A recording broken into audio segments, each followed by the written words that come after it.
तो सभी सुनने वालों को नवरात्रि की बहुत बहुत शुभकामनाएं और जय माता दी। जय माता दी बोलना बहुत ज़रूरी है बिकॉज माता जी के सिवा कुछ भी चीज़ की शुरुआत नहीं हो सकती है। सो सबसे पहले जय माता दी। और मुझे ये फाल्गुनी में आके बहुत अच्छा लगा, बहुत मज़ा आया। और कहा जाता है कि अगर आप फाल्गुनी की नवरात्रि नहीं सुने तो कुछ नहीं सुना, नवरात्रि ही नहीं सुनी आपने। तो मैं जाकर आई, मुझे बहुत अच्छा लगा। I am very happy, very excited. Costume, मुझे हमेशा तैयार होना बहुत अच्छा लगता है। तो मैं अगर जो ओकेशन होता है उस हिसाब से मैं तैयार होके जाती हूँ। जैसे अभी गरबा खेलने जा रही हूँ या गरबा के इवेंट में जा रही हूँ तो मुझे गरबे की तरह पूरा उनकी तरह कॉस्ट्यूम पहनना अच्छा लगता है। आज तो मैंने वैसे वो राजस्थानी टाइप की चूड़ियाँ नहीं पहनी, नहीं तो मैं हमेशा वो चूड़ियाँ भी पहनती हूँ। तो एकदम पूरी तरह से ट्रेडिशनल आउटफिट में तैयार होकर के उनकी तरह पूरी तरह सज धज के जाना मुझे बहुत अच्छा लगता है। आज मैंने ये घाघरा पहना है और थोड़ा सा अच्छा डिज़ाइन भी है उस पर। I love this. मतलब 9 दिन अब अलग अलग कॉस्ट्यूम पहनते हो मैम? हाँ, 9 दिन 9 दुर्गा। और कहते हैं कि उन दुर्गाओं के जो रूप होते हैं उनके हिसाब से उनके कलर होते हैं। तो नवरात्रि के सारे 9 कलर मैं फॉलो करती हूँ। आज ऑरेंज कलर है तो आज मैंने ऑरेंज पहना है। और कल वाइट है, कल सफ़ेद कलर है तो मैं कल सफ़ेद पहनूंगी।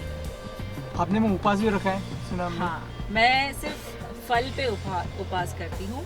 वो कहते हैं ना कि कुछ भी चल जाता है बीच बीच में छोटा मोटा, मैं उतना परहेज़ करती हूँ जितना हो सके उतना। सिर्फ एक टाइम मैं साबूदाने का खिचड़ी या साबूदाने का वड़ा खाती हूँ बस। अष्टमी को जब हम 9 कन्या को बुला करके घर पे पूजा रखते हैं और फिर 9 छोटी छोटी कन्याएं होती हैं, 9 साल 8 साल से छोटी बच्चियां होती हैं, उनको 9 दुर्गा का रूप मान के उनको घर पे बुलाते हैं, उनकी पूजा करते हैं, उनको खाना खिलाते हैं, उनको गिफ्ट्स देते हैं। ये सब देने के बाद फिर हमारा उपवास छूटता है। मैम आप ये कितने साल से कर रहे हो मैम? देखा जाए तो मैं बचपन से ही नवरात्रि में उपवास करती हूँ, लेकिन पिछले 4 साल से 9 कन्या बुलाने का भी रख रही हूँ मैं। क्योंकि मैं पहले मुझे समझ में नहीं आता था, लेकिन अब धीरे धीरे जब सीख रही हूँ तब पता चल रहा है कैसे करते हैं, क्या करते हैं। मम्मी से सीख रही हूँ, आजू बाजू वाले आंटियाँ जो होती हैं उनसे सीख रही हूँ। तो सब सीख करके अब जब करती हूँ तो अच्छा लगता है। मैडम खाने में आप क्या चढ़ाते हो दुर्गा माँ को? प्रसाद हमारे यहाँ नॉर्मली जो बनता है, अभी तो फिलहाल चिरौंजी और शेंगदाने चलते हैं बिकॉज प्रसाद तो मैं खा नहीं पाऊँगी, दूसरा कुछ अनाज रहेगा तो इसलिए मैं वही चढ़ाती हूँ। फल बनाना हो गया, एप्पल हो गया, जो भी फल मीठा अच्छा लगता है मुझे वो चढ़ा देती हूँ ताकि वो खा सकूँ मैं। और जिस दिन अष्टमी की जब पूजा होती है उस दिन अच्छे पकवान बनते हैं। मैं तो ट्राई करती हूँ कि मतलब 32 भोग लगा दूँ, लेकिन नहीं हो पाता है। तो जितना हो सकता है मुझसे वो तैयार करके उनको खिलाकर, और उसमें पूरी और खीर ये बहुत ज़रूरी है, तो ये तो ज़रूर बनाती हूँ मैं और मैं खिलाती हूँ। खीर तो होती है, उसके बाद मैं सीरा बनाती हूँ।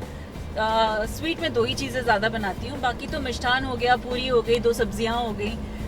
आलू की सब्ज़ी उनको बच्चियों को पसंद आती है, आलू पूरी जो होती है वो बहुत फेवरेट लगती है तो वो खाते हैं।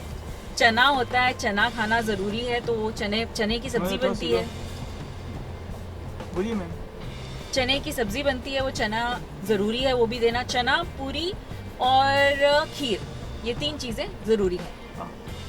वो तो फ़िलहाल अभी मैं डिस्क्लोज़ नहीं कर सकती हूँ, लेकिन बस इतना बता सकती हूँ कि मैंने पहले बहुत सारे सीरियल्स में काम किया है। मेरी पहले शुरुआत हुई थी, सहारा का एक सीरियल आता था नैना, स्मिता बंसल वाला, उससे मैंने शुरुआत की थी। उसके बाद शाका लाका बूम बूम, कहीं दिया जले कहीं जिया, शगुन में मेरा बहुत अच्छा रोल था, बहुत लंबा रोल था।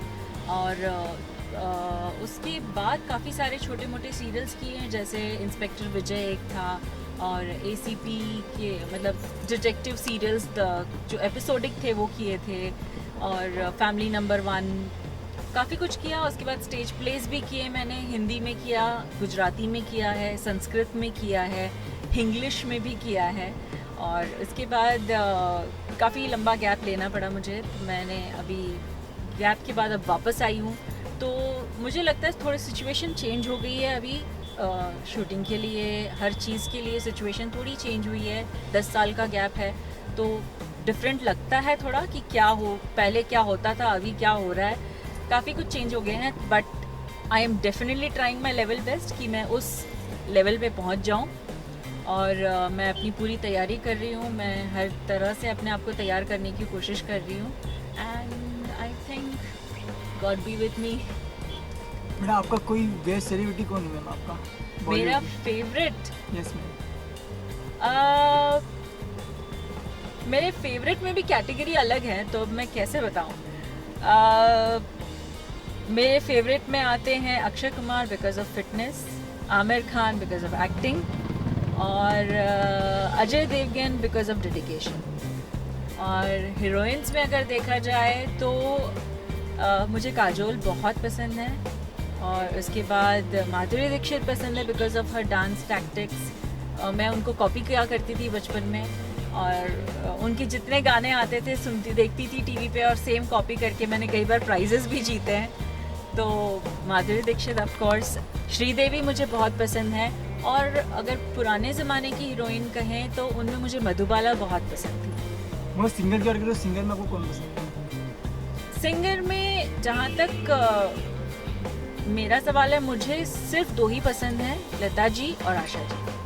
मैडम बात करें खाने की, तो खाने में आपको क्या क्या पसंद आता है? मैं वेजिटेरियन हूँ, प्योर वेजिटेरियन हूँ, और मुझे खाने में जितनी भी वेजिटेरियन वैरायटी है सब पसंद है। मैं सब खाती हूँ। तो सबसे बेस्ट? सबसे बेस्ट मम्मी का बनाया हुआ handvo. I know it sounds funny but it's very tasty. आप सभी को नवरात्रि की शुभकामनाएं। जय माता दी।